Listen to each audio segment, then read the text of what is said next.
madaxweynaha Soomaaliland mudane Cabdiraxmaan Maxamed Cabdilaahi oo kaga qayb galay shir caalami ah waddanka Imaaraadka Carabta kaasoo lagaga hadlayo dhaqaalaha Afrika iyo maalgelintiisa iyo sidoo kale dhaqaalaha cagaaran waxa uu ka hadlay arrimo ku saabsan maalgashiga Soomaaliland sida ay ugu furan tahay fursadaha caalamiga ah ee ka jira iyo sidoo kale sida ay muhiim u tahay in caalamku ay dhageystaan qadiyadda Soomaaliland ee aqoonsiga su'aalaha koobaad lagu iba furay barnaamijka ayaa waxaa laga weydiiyay madaxweyne Cirro qoraal kooban oo laga diyaariyey maalgashiga Soomaaliland waxaana la weydiiyey halkan waxaad ku haysaa qoraal dhiirigelinaya maalgashiga Soomaaliland maxaad u sheegaysaa ka qaybgalayaasha goobtan ee ku dhageysanaya sidee ayaad ugu sharaxi kartaa fursadda ka jirta Soomaaliland I thank you very much for giving me this opportunity. I want first of all to tell you where I am from. I'm not from Somalia. I'm from Somalia. waad ku mahadsan tahay fursaddan aad siisay marka hore aan qeexo dalka aan ka imi horta kama iman Soomaaliya balse waxaan ka imi Somaliland miisaska aad fadhidaan waxaad ka heli kartaan buug diyaarsan oo ciwaankiisu yahay maalgasho Somaliland waa iridda ama albaabka laga galo geeska Afrika waxaan filayaa wax badan oo sharaxaad ah ayaa halkaasi ku qoran We in Somaliland have been a democratic country for the last Somaliland waxay ahayd dal dimuqraadi ah 34 sano ee ugu dambeeyay iyadoo laga warqabo duruufaha ka taagan geeska Afrika hogaamiyayaasheeda ayaanu dooranaa baarlamaanka iyo golayaasha deegaanka ee dadka xukumaya ayaanu sidoo kale dooranaa Somaliland waa wadan furfuran oo soo dhaweeya maalgashadayaasha waxaanu leenahay siyaasad furfuran oo saacidaysa maalgashiga dibadda I take the liberty to take the chance to thank DP World fursaddan aan uga faa'iidaysto inaan u mahad celiyo sharikadda DP World taasoo samaysay maalgashiga ugu ballaaran ee ka jira Somaliland isla markaasina casriyeysay dekedda Berbera intaasi oo kaliya kuma eka maalgashiga DP World balse waxay hirgelisay aaga ganacsiga xorta ah ee ka caagan cashuuraha iyo dariiqa muhiimka ah ee Berbera corridor kaasoo ku xidhma dalka Ethiopia oo ay ku nool yihiin 140 milyan oo qof Berbera iyo guud ahaan Somaliland waxaan oran karaa waa dhulka fursadaha waa dhul dihin dhinac kasta oo adeegtaba hadday noqoto adeegyada beeraha macdanta cisbitaalada dhaqaalaha badda dalxiiska hoteelada tamarta cagaaran iyo qaybaha kale ee laga yaabo inaad ka fakaraysaan dhammaan way idin furan yihiin waanad mahadsantihiin all sectors are open in Somaliland madaxweynaha Somaliland waxaa la weydiiyay muhiimadda dhanka istiraatiijiyadda ee dekedda Berbera ay haysato inkastoo dhawaanahan la og yahay mashaakilka ka taagan Baabalmandab iyo xeebaha Yemen ee ku dhow gacanka cadmeed hase yeeshee Berbera maxay taasi kaga duwan tahay ayaa la weydiiyay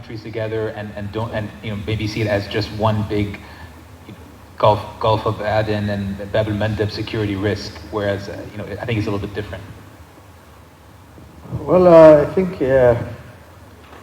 Berbera as a port has a history. madaxweyne Cirro ayaa ku jawaabay dekedda Berbera sooyaalka dunida waxay ku leedahay taariikh guuna oo ay garanayaan badmaaxayaasha dunida haddii ay ka soo jeedaan Shiinaha Iiraaniyiinta Cumaaniyiinta Imaaraadka Yurubiyaanka sida Isbaanishka iyo Boortaqiisku waxa ay hayaan qoraallo ku saabsan Berbera oo muujinaya inay ahayd xarun la macaamisha isu socodka badaha ee gobolka sidoo kale Somaliland waxay leedahay xeeb dheer oo 850 kilomitir ah taasi oo ku sii jeeda gacanka cadmeed halkaasi oo leh muhiimad istiraatiijiyadeed oo dunida oo dhan muhiimad iyo micno weyn ugu fadhida and it is important for the world trade and maybe 40% of the world trade goes waa khad u muhiima ganacsiga adduunka waqti xaadirkan ilaa 40% ganacsiga adduunyada ayaa hormara badda Berbera sidaas darteed muhiimadaas ayay leedahay Berbera waana sababta ay soo jiidasho u leedahay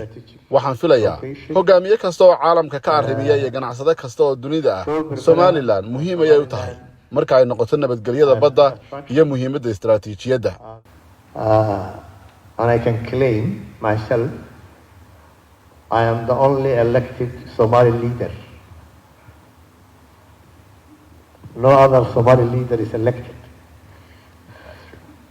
Whether he's in Mogadishu whether he's in Puntland, whether he's in Jubaland, whether he's aniguna waxaan sheegan karaa inaan ahay hogaamiyaha kaliya ee Soomaaliyeed ee dadkiisu cod ku soo doorteen kama jiro meelaha kale haddii uu joogo Muqdisho, Jubaland ama Puntland ama meelaha kale. madaxweynaha Somaliland waxa wax laga weydiiyay arrimaha aqoonsiga ee Somaliland ay raadinayso muddo ka badan 30 sano waxaana su'aashaasi nuxurkeedu uu ahaa ma dareemaysaa inaad u dhowdihiin inaad heshaan ictiraafka oo jihadiisa ku socotaan. Are you any closer to getting there? You know, there seems to be very little movement in that direction. Well, I want to remind all the audiences that Somaliland became independent as a sovereign country. waxaan doonayaa inaan idin xusuusiyo Somaliland waxay madax banaani heshay oo dal madax banaan ay noqotay 26 Juun 1960. xilligaasi gobonimo may helin Muqdisho, Djibouti, Eritrea, Kenya, Uganda iyo xitaa Imaaraadku gobonimo iyo madax banaani midna ma haysan. Eritrea was not independent. Kenya was not independent. Uganda was not independent. Even UAE was not independent. We have joined Somalia voluntarily. balse xilligaasi waxaanu si mutadawacnimo ugu biirnay Soomaaliya sababo badan awgood waxaanu mar kale go'aansanay inaanu madax banaanidaasi la soo noqono 1991 18 May. adduunyada waanu u baaqaynay ilaa 1991 aniga laftayda 18 May 2025 waxaan dambaalo badan u diray madaxda caalamka oo ay ka mid yihiin madaxweynaha Mareykanka Donald Trump, madaxweynaha Imaaraadka Sheikh Mohammed bin Zayed, Hassan Sheikh laftiisa, madaxweynaha Djibouti, ra'iisul wasaaraha Ingiriiska, ra'iisul wasaaraha Ethiopia, madaxweynaha Faransiiska iyo madax kale. mana jirto cid ilaa iyo hadda jawaab aanu ka helay. taasina waxaan dareemayaa inaanay cadaalad ahayn. And no one has responded today, until today, as I know. We feel unfair because we have a history, our case. waxaan rabaa inaan idhaahdo aqoonsiga Somaliland waxa uu leeyahay taariikh uu kaga duwan yahay kuwa kale. waxaanu qabnaa rajo weyn in qadiyadda Somaliland la tixgelin doono. waxaan dhiirigelin u muujinayaa saraakiisha sare ee Mareykanka ee riixaya qadiyadda Somaliland gaarsiiyayna marxaladii ugu sarreysay ee suuragal ah. waxaan sidoo kale bogaadinayaa xildhibaanada ku hawlan aqoonsiga Somaliland ee ka tirsan baarlamaanka UK.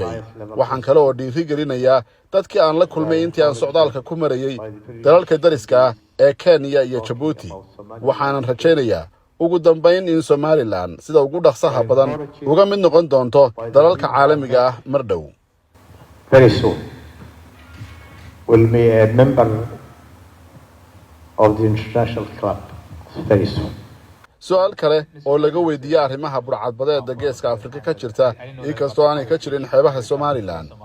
balse waxaa la su'aalay madaxweynaha Somaliland faham darrada mararka qaarkood soo wajahda maalgashadayaasha caalamka ee ku dhacda marka ay tahay arrimaha Somaliland iyo maalgashigeeda iyo sida Somaliland arrimahaas ay wax uga qabatay. How do you mitigate that conception that they have? madaxweyne Cirra ayaa yidhi mar kale waxaan uga mahadnaqayaa DP World oo maalgashigeedu uu soo jiitay maalgashadayaal kale. And I can say their investment has attracted other investors.